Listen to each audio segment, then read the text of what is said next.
बुंदेलखंड के लोकगीत सम्राट कहे जाने वाले पंडित देसा पटेरिया जी के इस वक्त हम घर पर मौजूद हैं।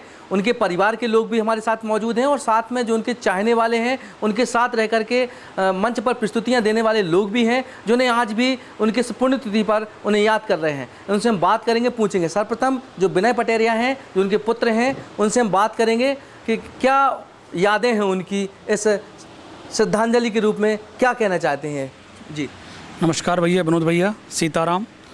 और आप तो घर के सदस्य हो, अधिकांश बात तो आपका जानकारी है ही।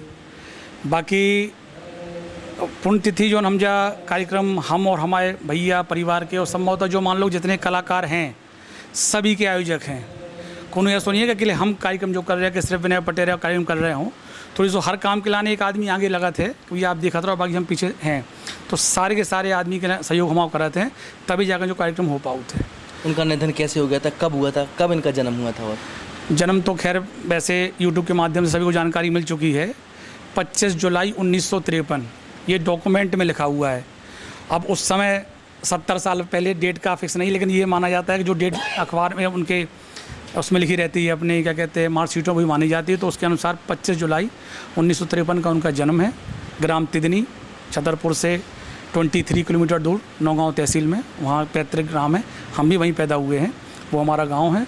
और निधन भी सभी लोगों को लगभग मालूम है कि 5 सितंबर 2020, मतलब ये चौथी पुण्यतिथि है। 3 वर्ष हम मना चुके हैं और चौथी वर्ष उनको याद किया जाता है, क्योंकि उनके चाहने वाले, उनके प्रेमी इतने लोग हैं कि वो सब इकट्ठे एक जगह होके उनको एकत्र करने की, उनकी तो लगभग उनको याद करने की सभी इच्छा, मतलब पर डे उनको याद करते हैं। लेकिन एक ऐसा माध्यम बन जाता है कि एक दिन उन्हीं के लिए पूरा। कुछ लोग कहते हैं कि देशराज पटेरिया के नाम एक शाम, देशराज पटेरिया के नाम, कुछ लोग बुंदेल लोकगीत सम्राट के नाम, ऐसा करके एक आयोजन हम लोग करते हैं। ये जैसे कि आपके द्वारा बार बार एक आपके कलाकारों के द्वारा एक मुहिम उठाई जाती है, इनको भारत रत्न, क्योंकि बुंदेलखंड का गौरव है, इसको लेकर पद्मश्री के लिए, तो क्या कहेंगे इसको लेकर? ये भैया, ये हम कुछ नहीं कह सकते, क्योंकि पापा ने हमें सिखाया जीवन में कि कुछ ही मांगना किसी से है नहीं है।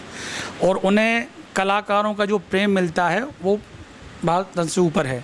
वो एक है, एक निधि एक मिल जाता है, कागज़ जैसे अपन लोग भारत रत्न कहते हैं, उसके द्वारा कई सुविधाएं हमें प्राप्त होती हैं। लेकिन जो जनता का प्रेम उनके प्रति है, आज भी हमें लगता है कि 4 वर्ष बाद भी कोई न कोई भूल पाया। उन्हें लगता है ऐसे शायद ये पिछले साल की बात है कि पापा को ख़त्म हुए 4 वर्ष हो गया। तो उनका प्रेम ही उनका भारत रत्न है और मुझे उसकी ऐसी कोई आवश्यकता नहीं है। लेकिन कलाकारों को सम्मान देना चाहिए, जो कि बुंदेलखंड में बुंदेली भाषा को आगे बढ़ा रहे हैं, को कोई अच्छा सम्मान कोई सरकार देती नहीं है। तो ये स्वाभाविक है कि एक सम्मान अगर लोग पापा को अग्रणी मानते हैं तो उनके मृत्यु उपरांत उन्हें देना चाहिए, या और भी जो सम्मान दे सकता है सरकार दे सकती है देना चाहिए। बाकी मैं मध्य प्रदेश में देखा जाए तो आज भी छतरपुर कहीं ना कहीं पंडित देसा पटेरिया जी के नाम से बुंदेलखंड में जाना जाता है। तो आपके कोई ऐसे क्षण हैं जो आपके साथ उन्होंने बिताए हैं, जो आज भी आप उनको याद कर रहे होंगे? कुछ ऐसे क्षण होंगे? देखिए, क्षण के लिए तो ऐसा है कि अब मैं बेटा हूँ उनका, लेकिन ऐसा रहा इत्तेफाक के पापा का जो व्यवसाय या जो उनका संगीत की समय था, वो उनका ऐसा रहता था कि मेरी उनकी मुलाकात कभी कभी 4-5 दिन हुआ नहीं करती थी।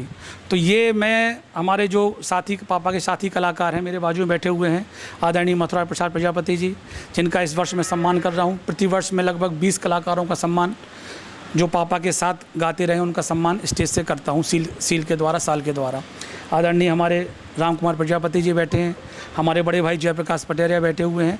तो इन लोगों को ज़्यादा जानकारी हुई, संगीत क्षेत्र में ये ज़्यादा उनके साथ रहे, मैं संगीत में नहीं रहा। संगीत के अलावा भी कुछ ऐसे क्षण होंगे, कभी आपको उन्हें डांटा होगा, कभी कुछ चीज़ें कही होगी, क्योंकि माँ बाप तो होते हैं तो फर्ज तो उनका बनता ही है। तो कुछ ऐसे क्षण होंगे जो आपको कभी कभी जब अकेले में बैठते होंगे तो याद आता होगा कि ये शब्द उन्होंने कहा था, इस राह पे चलें। वो तो हमारा और पापा का दोस्ती का रिश्ता था।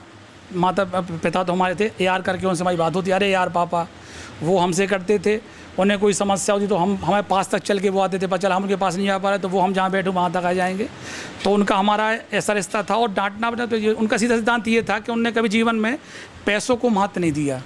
उनका इतना बड़ा नाम हो गया, आज भी इतने वर्ष के बाद वो कार्यक्रम में जाते थे, कभी किसी से उन्होंने ये नहीं कहा कि भाई मुझे इतने पैसे दोगे तब मैं आपके यहाँ आऊँगा, या जाने के बाद पैसे कम मिले तो कोई निराशा हो। जितना मिला, जितना था उनके पास, कभी पैसे गिने नहीं, माता जी को उन्होंने पैसा आके दे दिए।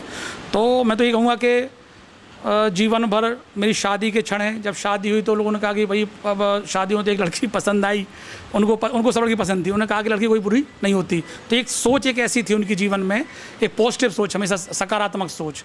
तो अब उसके लिए अब क्षण ये मैं बताऊँगा, अब ये हमारे साथ बैठे, हमारे साले साहब बैठे हैं योगेश रिछारिया, मेरी शादी को 21 वर्ष हो गया है। ये हमारे साले साहब बैठे हैं अमित, ये लोग मुझसे ज़्यादा बता पाएंगे क्योंकि मैंने जितना अनुभव किया है उससे ज़्यादा अनुभव इन लोगों ने किया है उनको। तो आप थोड़ा इन लोगों से पूछें तो और जानकारी आपको और ज़्यादा मिलेगी पापा के बारे में, सच, क्योंकि मैं तो बेटा हूँ उनका। जैसे कि बुंदेलखंड में तो इन्होंने कलाकारियाँ, प्रस्तुतियाँ बुंदेलखंड ग्रामीण अंचलों में वहाँ पहुँचे हुए हैं, और कहाँ कहाँ उनकी लगभग प्रस्तुतियाँ हुई हैं देश दुनिया में? अब ऑल ओवर मध्य प्रदेश तो मुझे लगता है कहीं छूटा नहीं है, उत्तर प्रदेश भी नहीं छूटा है, लगभग शायद 4-5 राज्यों में तो पापा कार्यक्रम जा चुके। छत्तीसगढ़, महाराष्ट्र में भी दिया है, गुजरात में भी दिया है, और शायद जम्मू कश्मीर में शायद एक आध बार गए हो तो नहीं, मतलब 5 राज्यों में तो पापा ने कार्यक्रम दिया, समय याद है। इसके अलावा मैं बताऊँ कलाकार बता पाएंगे। जैसे कि जब उतना समय नहीं था, सोशल मीडिया का दौर नहीं था, ना ही यूट्यूब चैनल थे, ना ही तमाम चैनल थे, तो दूरदर्शन जैसे चैनलों पे पापा की प्रस्तुति होती थी, लोग कैसे देखा करते थे? आप लोग भी कभी टीवी ऑन करके देखते होंगे, क्या कुछ है? देखिए, मेरे पैदा होने के पहले से पापा गा रहे हैं। जब मेरा मतलब जन्म भी नहीं हुआ था, जन्म हुआ मेरा 78 में, और शायद पापा 72-73 से गाए। पहले कीर्तन गाया उनने, कीर्तन गाते गाते गाते लोकगीत में आए। लोकगीत विधा में उन्होंने स्टार्टिंग में कीर्तन के उनकी आवाज़ जो थी वो लोकगीत में लोगों ने ज़्यादा पसंद की कीर्तन की तुलना में। पहले उन्होंने कीर्तन किया, फिर इसके बाद लोकगीत किए।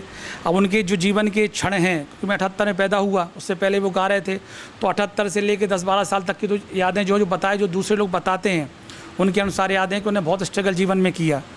और नाम का है जहाँ तक, तो जब आकाशवाणी खुली 76 शायद बताते हैं कि 76 में आकाशवाणी यहाँ खुली, तो पहला प्रोग्राम उनको बुलाया गया, उनको ऑडिशन हुआ और तुरंत ही उनका हो गया, वहाँ से एक गाना निकले। पहला गाना निकला था, ये बताएंगे आपको और कलाकार। तो जो उसके बाद धीमे धीमे, क्योंकि उस समय तो मोबाइल का दौर था नहीं, तो रेडियो के माध्यम से कहते थे कि लोग पान के दुकान पे, खेतों में, कल्याणों में रेडियो लिए फिरते थे और देशराज पटेल गाना सुनना है। और फिर रेडियो के बाद टेप रिकॉर्डर में भी, क्योंकि कन्हैया कैसेट के माध्यम से कैसेटें पापा ने पहली बार शायद उन्हीं के यहाँ गाया 78 में, तो वहाँ से कैसेटें स्टार्ट हुई। तो पहले रेडियो और फिर कैसेटें। और एक समय ऐसा दौर था, शायद हमें लगता है 80-90 का दौर, कि हर जवान पे पापा का नाम था छतरपुर, मतलब देशराज पटेरिया, क्योंकि पापा यहाँ भी हम लोग 80-81 में छतरपुर आ चुके थे, 81-82 में। तो छतरपुर देशराज पटेरिया पर्याय बन चुके थे। भैया कौन लोकगीत सम्राट, लोकगीत गाने वाले। तो उनका इतना ज़्यादा दौर उस समय चला था कि मुझे लगता है कि शायद किसी भी सेलिब्रिटी का इतना दौर रहा हो 90-2000 तक के बीच में। बहुत अच्छा दौर रहा ये तो सब लोग बताते हैं। जैसे कि आप ये जो श्रद्धांजलि के रूप में कलाकारों को मंच दे रहे हैं और वहाँ मंच पर प्रस्तुतियाँ भी दे रहे हैं, आप पुरस्कृत भी उन्हें करते हैं, उनका उत्साहवर्धन करते हैं, तो ये जो आप मंच दे रहे हैं, इसके पीछे उद्देश्य क्या है कलाकारों को मंच देने का? उद्देश्य मेरा सिर्फ एक है, मैं जीवन में गाना नहीं सीख पाया, मुझे गाना नहीं आता। वो पिताजी इतने बड़े लोकगीत सम्राट हैं और मैं गाने का गा शब्द भी नहीं आता हूँ, मुझे आज तक कभी गाया नहीं है और ना ही मुझे गाना आता है। कोई ऐसी छुपाने वाली बात हो, कहने वाली बात नहीं है। तो मुझे ये लगता है कि संगीत पापा के जाने के बाद, हमारे भैया गाते हैं, जयप्रकाश भैया गाते हैं, तो मैं नहीं गाता हूँ, तो मैं ये एक एक्स्ट्रा काम ये कर सकता हूँ कि लोगों को एक मंच दे के उस जो बुंदेली भाषा है, क्योंकि कहीं भी आपने मंच बहुत हैं, भजन संध्याएँ होती हैं, कथाएं होती हैं, लेकिन बुंदेली की मंच कहीं नहीं है। तो मैं बुंदेली जो गीत गाते हैं, मैं बुंदेली वाले लोगों को प्रोत्साहन देना चाहता हूँ। मुझे कि भजन संध्या से मुझे मतलब नहीं है कि भजन संध्या आप हाँ गाने वाले गा सकते हैं, मुझे उससे दिक्कत नहीं है, लेकिन मेरा सिर्फ उद्देश्य ये है कि पापा ने बुंदेली के लिए पापा जिए हैं, यहाँ तक कि कहते बुंदेली उनने जी है, उनने बुंदेली खाया है और बुंदेली जीवन में पूरा उन्होंने जीवन में बुंदेली ही रखी उनने अपने सब में। बोलना चाहे कोई भी खड़ा हो, उन्हें अपनी बोली में कोई परिवर्तन उनका नहीं, उन्हें जैसा बोलना है वैसा बोलना है, और उनका नाम भी बुंदेली की वजह से ही है। तो हमारा सिद्धांत ये है कि छोटे कलाकार जो नए उभर के आ रहे हैं और जो अपना जीवन इसमें बिता चुके हैं, उनको स्टेज ये तो मिले, साथ साथ उन संगीत बुंदेली का विकास आगे बढ़ता, बुंदेली भाषा बढ़ती है। और इनका यह कहना है कि उनका जो आज उद्देश्य है वह यह उद्देश्य है कि कई ऐसे कलाकार हैं जिन्हें मंच नहीं मिल पाता है, कई ऐसे कलाकार हैं जो बुंदेली परंपरा को आगे बरकरार रखने के लिए इस मंच के जरिए और ऊपर तक पहुंच सकते हैं, तो कहीं ना कहीं बुंदेलखंड का भी नाम होगा और तमाम ऐसी बातें हैं जो इन्होंने बताई।